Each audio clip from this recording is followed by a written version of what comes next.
Hi everyone, welcome to Talk Easy. Today Catherine and Mike will simplify the rules for using articles like a, and the.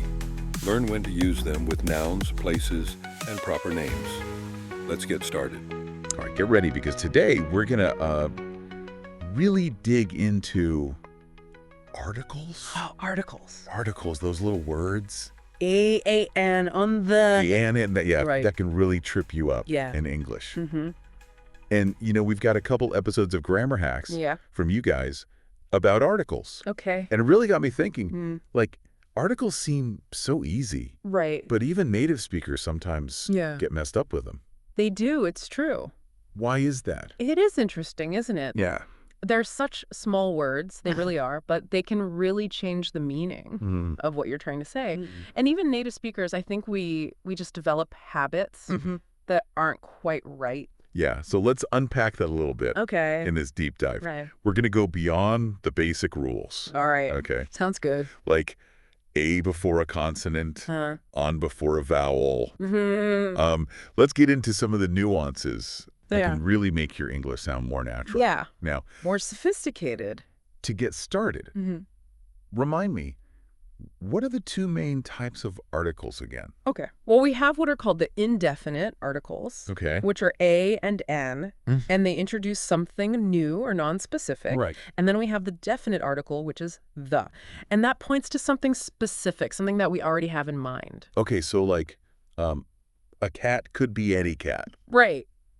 but the cat is probably the one sleeping on your keyboard right now. Exactly. Yes. But the Grammar Hacks episodes mention some real head scratchers with articles, even for people who have been speaking English their whole life. That's right.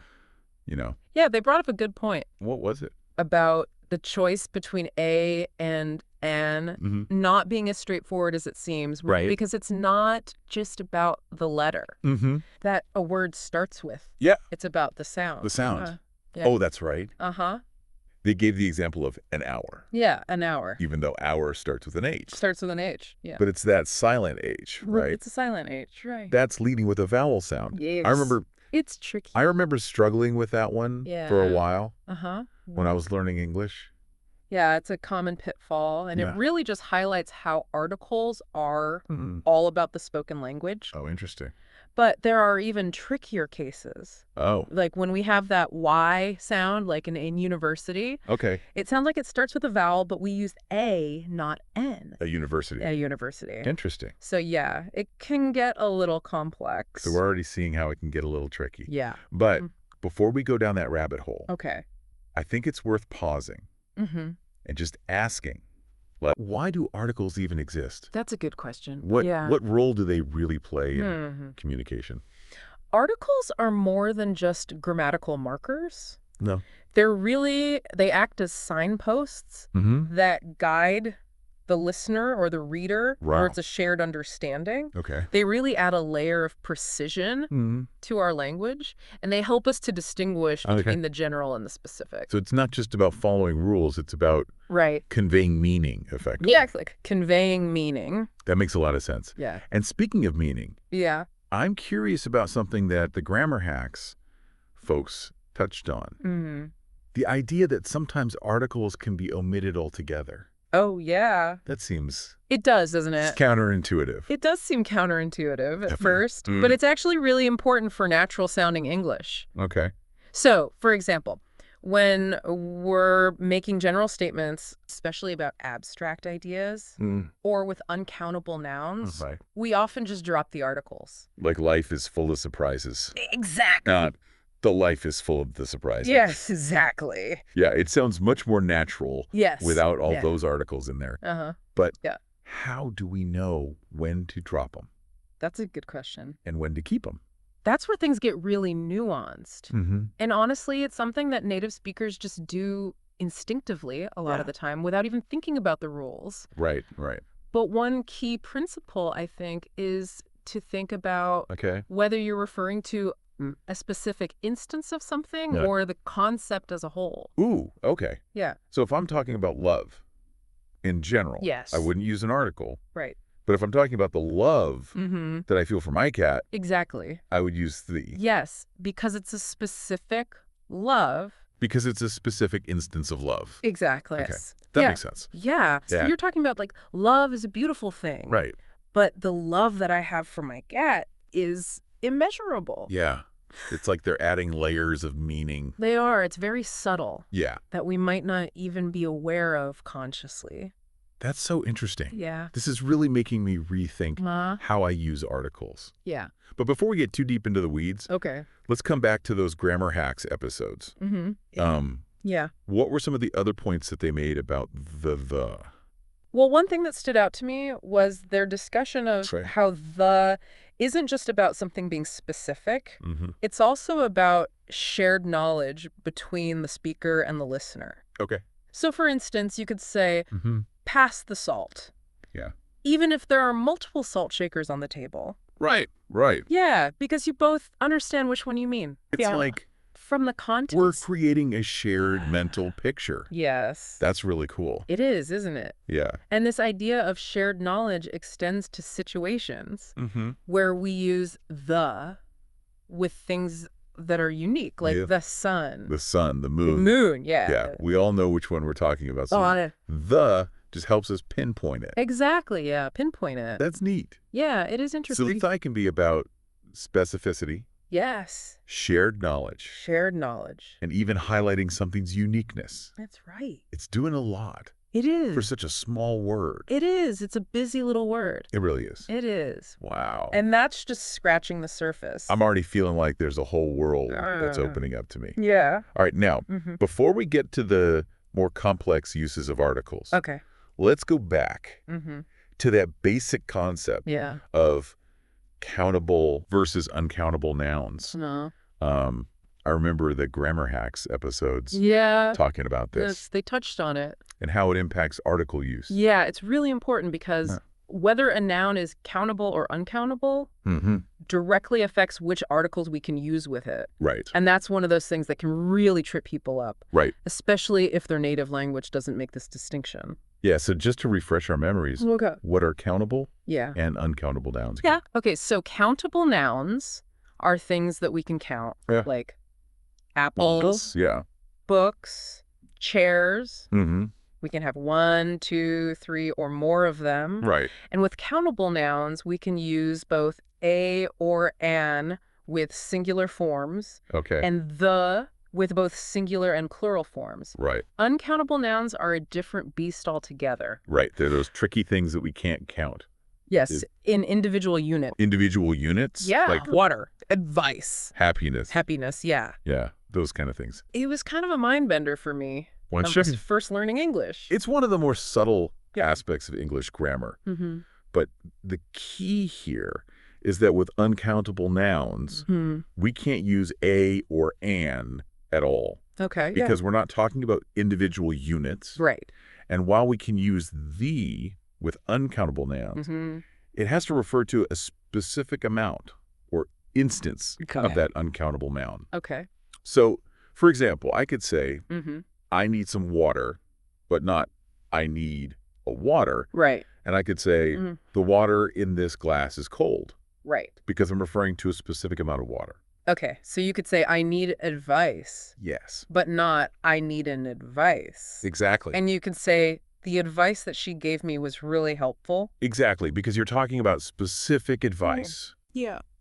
Okay. And this is where the Grammar Hacks episodes highlighted. Yes. A common mistake that learners make. Yeah. Like saying. Yeah, saying something like. I need an information. Yes, I need an information. Instead of I need information or information. Yeah. It's subtle, but it makes a big difference. It does. It does. So it's like these little articles have a lot more power.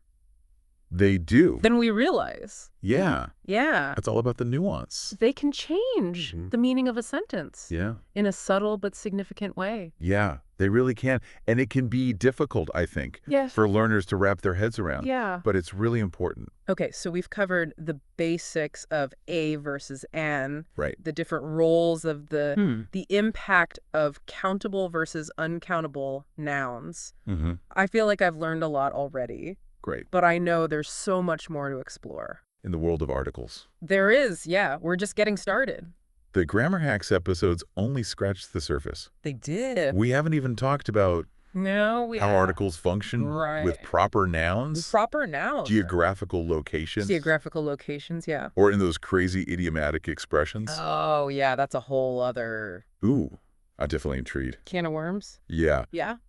I want to go deeper. Okay, let's do it. Let's unpack some of those All right. more complex uses Yeah. of articles. All right, let's go. So, proper nouns. Okay. Now, you might already know Mm-hmm. the general rule. Yeah. Most proper Right. names don't need articles. Right. You wouldn't say, the John went to the Paris. Or I went to Paris. Exactly. Yeah. But the Grammar Hacks episodes Yeah. mention some exceptions to this rule. Okay. And they really got me thinking. Yeah. There are times when we do use Yes, with proper nouns. there are. Yeah. Like we say the United States The United States, or the Netherlands, The Netherlands, yeah.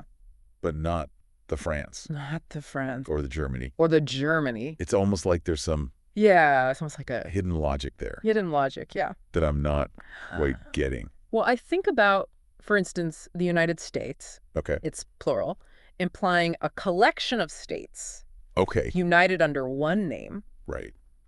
The Netherlands, historically referred to lower-lying lands. Okay. So again, a collection of regions. So it's not just a single Exactly. It's not just a single entity. Yeah. thing. So it needs a the. Yeah. The feels more natural in Yeah. those cases. That's a really insightful way to look at it. Oh, good. It's not just Yeah. totally random. It's not random. There's a reason for Yeah, there's a reason. those seemingly arbitrary rules. It's like a secret code. It is. It's like uncovering a secret code. I like that. Yeah. It's fun. Yeah. And it just shows how language evolves over time Yeah. and how it carries echoes of its history Hmm. and its structure. Yeah, but the exceptions don't stop there. They don't. Right. That's right. We also use the with certain landmarks Yes. and geographical Right. features. Exactly. The Eiffel Tower The Eiffel Tower, or the Grand Canyon. the Grand Canyon. Right. Mm-hmm. It's like Just that those landmarks, these places almost become like, entities. in and of Almost themselves, like- deserving of that. Yeah, that God just feels right Right. with those. Right. And then we have geographical features like rivers, Mhm. oceans, and mountain ranges. Right. The Nile, the Atlantic, the Himalayas. Right. All of these require the. It's as if by adding the, we acknowledge their Yeah, vastness and significance. that's a good point. Right. Mm-hmm. Like we're elevating them Yeah. above ordinary rivers. Yeah, exactly. It's amazing how this small word It is. can do so much, It is. you know. Yeah. But as we're going through all these examples, Mm-hmm. I'm realizing Yeah. like context plays such a huge role It does. in how we use these. Context is king Yeah. when it comes to articles. It's not Mm-hmm. always black and white. It's not always black and white. You know what I mean? That's what makes it interesting. Yeah. Yeah, and that's what can make it Mm-hmm.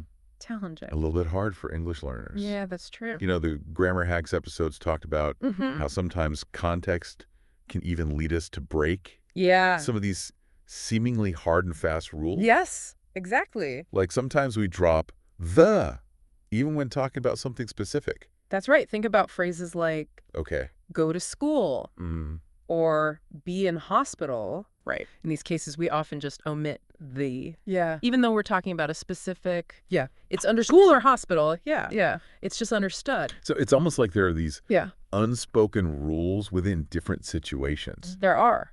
That's definitely something to keep in mind Mm-hmm. if you're trying to Yeah. If you're trying to sound sound like a native speaker. native speaker. Yeah. Yeah. It's not Uh-uh. just about memorizing a bunch of rules. It's not. It's Uh-uh. about Very developing critical. a feel for the language a feel for the language. and an intuition Yeah. for when to follow them and when to bend them. Yes. And when to break them. It's almost like becoming a You did. linguistic detective, That's a good way to put it. Right. looking for clues and Mm, making the right call. yeah.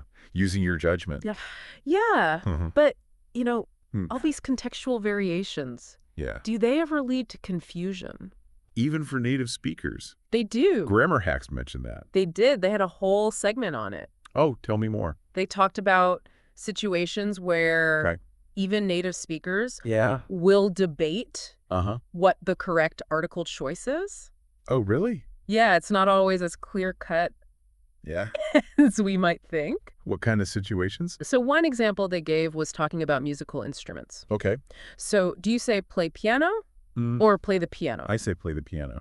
Yeah, most people do, I think. Yeah. But both are considered acceptable.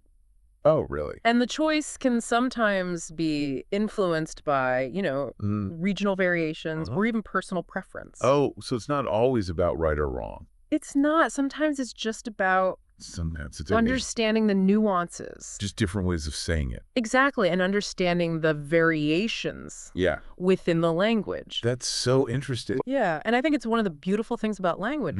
It's not static. It's constantly evolving and adapting. But that also makes it it also makes it tricky to master. Yeah, and that's why I think learning a language is a lifelong journey. I'm definitely feeling that. Yeah, me too. All right, so we talked about proper nouns. Yeah. We talked about geographical terms, And then we even got into those gray areas where context is king. That's right. Context is key. But before we wrap up this deep dive into articles, there's one more area I want to explore. Okay, what's that? That grammar hacks only briefly mentioned. Right. And it left me wanting more idiomatic expressions. Oh. Idioms. Yeah. Those quirky phrases where the rules seem to go out the window. They do, don't they? Like, do articles even apply in those cases? That's a great question. Yeah. And it really just reveals how deeply articles are woven into the fabric of English. Okay. Because even in those seemingly rule-breaking idiomatic expressions, articles often play a subtle but important role. Interesting. They can subtly shift the meaning or emphasis of an idiom. Okay, I'm all ears. Give me an example. Okay, take the idiom out of the blue.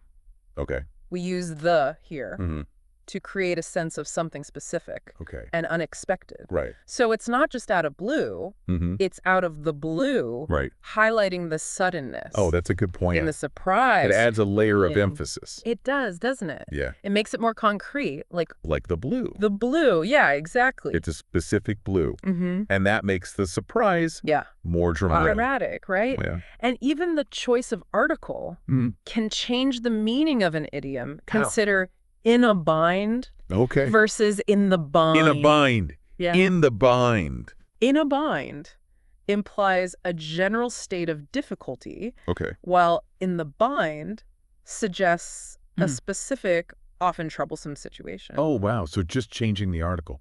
Just changing the article. Can change the meaning. Can really change the nuance. That's really interesting. Yeah, and it's fascinating. And that's wild. It is, isn't it? Yeah. And it just shows you... It's like these articles, they're working behind the scenes doing all this work. Yeah, they're busy little words. Yeah, we don't even realize it. Yeah. That's so cool. And that's why mastering articles is so crucial for really understanding and speaking English fluently. It's not just about grammar. It's about unlocking. It's about unlocking the nuances. The nuances. The hidden depths of the language. This deep dive has really made me see articles in a whole new light.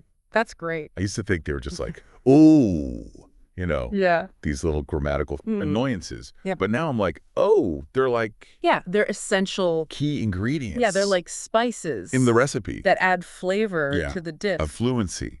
Exactly. They add flavor. Yeah, they add flavor, depth. Depth and precision. And precision. To our communication. Exactly. That's a great way to put it. Yeah, I'm glad we did this deep dive. Me too. I'm so glad we did this deep dive. And articles are fascinating. Yeah, articles are fascinating. Once you really start to dig into them. Yeah, I used to think they were boring. They can seem boring on the surface. Yeah, when you're first... But there's so much depth there. Learning English, it's like... yeah, it's like anything, I guess. whatever. A and B, okay? But there's so much more. There's so much more than that. Yeah. All right. So as we wrap up this deep dive into articles, what are some key takeaways? Okay. Well, first and foremost, don't underestimate the power of articles. Right. They might seem small. Okay. But they really play a huge role in shaping meaning and clarity. Right. And secondly, go beyond those basic rules. Right. Explore the nuances, the exceptions, and the fascinating ways articles function in different contexts. Right. And lastly, remember that mastering articles is a journey, not a destination. Right. Keep listening. Keep reading. Yeah. And keep paying attention to those tiny but mighty words. Beautifully said. And dear listener, I hope this deep dive has made you a little more curious about articles. And inspired you to keep exploring the intricacies of the English language. Absolutely. It's a fascinating language. It is. Full of surprises. Well, thank you so much for joining us today. It's been a pleasure. And happy learning. Happy learning. Well, I think of idiomatic expressions as those phrases where, like, the meaning isn't immediately obvious from the individual words. Right. Like, kick the bucket. Yeah. It doesn't literally mean kicking a bucket. Yeah. It means to die. It means to die, yeah. So idioms are like these little puzzles packed with cultural meaning and history. Yeah, and they often break. They do. Grammatical conventions. Yes, they often break the rules. Yeah. But what's fascinating is that even though they break grammatical conventions, articles still have a role to play. Interesting. They can subtly shift the meaning or emphasis of an idiom. Okay, I need an example. Okay, sure. Give me an example. Let's take the idiom out of the blue. Okay. We use the here to create a sense of something specific and unexpected. It's not just out of blue. It's out of the blue. Right. Highlighting the suddenness and the surprise. That's a really good point. It's like that adds this extra like emphasis. Yeah. It makes the blue more concrete. Like the blue, yeah. The blue. Yeah. Exactly. It's a specific blue. Yeah. And that makes the surprise even bigger. Yeah. Wow. And you know what's even more interesting? Right. The choice of article can actually change the meaning of an idiom. Really? Yeah. Consider in a bind versus in the bind. Oh. So in a bind implies like a general state of difficulty. Right. While in the bind suggests a very specific, often troublesome situation. So just changing the article? Just changing the article. Can change the meaning. Yeah, it can change the meaning. That's wild. Yeah, and it's fascinating, isn't it? Yeah. It just shows you how much these little words... It's like they're working behind the scenes. They are. Doing all this stuff that... Yeah, we don't even realize it. We don't even realize it. Yeah. It's really amazing. And that's why, mastering articles is so important for really understanding and speaking English fluently. It's not just about grammar rules. It's not just about the rules. It's about unlocking these nuances. The subtle meaning. It's been so eye-opening. Yeah. I'm glad. That's deep dive. It has been for me, too. Yeah, I used to think articles were... I know. Kind of boring. They can seem boring at first. Yeah, like when you're learning English, it's like... It's like, okay, A, and the, whatever. Yeah. But there's so much more to it. Yeah, but now I see there's so much more to it. There is. There's so much depth there. So much depth to articles. Yeah. All right, so as we wrap up... Okay. What are some key takeaways? Some key takeaways. Well, I think... Yeah. First and foremost, don't underestimate the power of articles. Okay. They might seem small, but they really play a huge role in shaping meaning and clarity. Yeah, and they're everywhere. They are everywhere. They're everywhere. And secondly, go beyond the basic rules. Yes, go beyond the basic rules. Like A before a consonant. Yeah, A before a consonant and before a vowel. Yeah. Explore the nuances. Yes, explore the nuances. And the exceptions. The exceptions, the different ways they're used. Yeah, and the fascinating ways articles function in all these different contexts. And lastly, I think most importantly, remember that mastering articles is a journey, not a destination. It's a lifelong process. It is. It is. Even native speakers are still learning. Yeah, we're still learning about articles. Yeah, for sure. So... Keep listening. Yeah, keep listening. Keep reading. Keep reading. And just keep paying attention to those tiny but mighty words. Exactly, those tiny but mighty words. Well said. Well, thank you. Dear listener, I hope this deep dive has sparked some curiosity in you. Yes. And inspired you to keep exploring. Keep learning. The intricacies of the English language. It's a fascinating language. It is. It really is. Yeah. Well, thank you so much for joining us today. It's been a pleasure, as always. And happy learning, everyone. Happy learning.